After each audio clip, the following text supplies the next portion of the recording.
This is Channel 2 News, coverage you can count on. Please forgive us.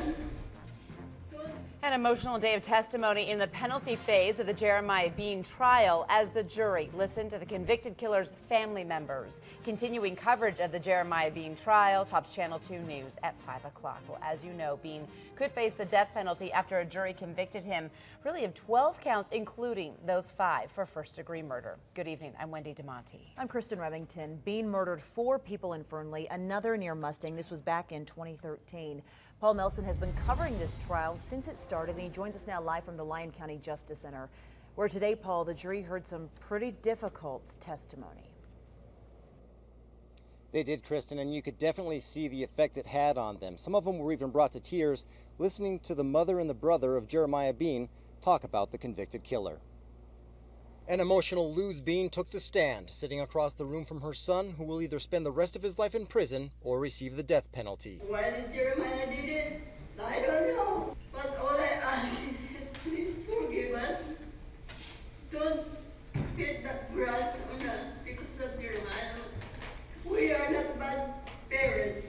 Bean killed Bob and Dorothy Pape, Eliezer Graham, Lester Lieber, and Angie Duff on Mother's Day weekend more than 2 years ago. I never think that my own son will murder 5 people. The jury watched a slideshow showing Bean as a happy child before he went down a path of drug abuse and gang involvement. Jeremiah, when he's not in drugs and he wasn't drunk, he was a really good person.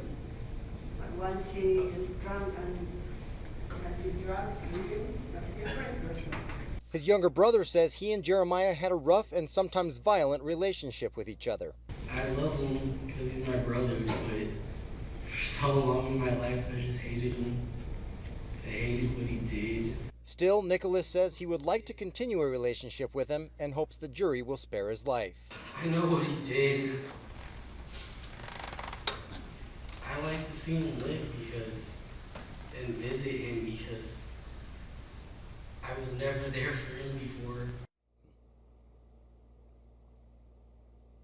Family members of some of the victims just got done taking the stand. They were able to testify and talk about some of the impacts that the deaths of their loved ones have had on them and some of their other family members. Of course, we'll have some of that on tonight's 6:30 version of Channel 2 News. Covering Crime Beat Live, Paul Nelson, Channel 2 News.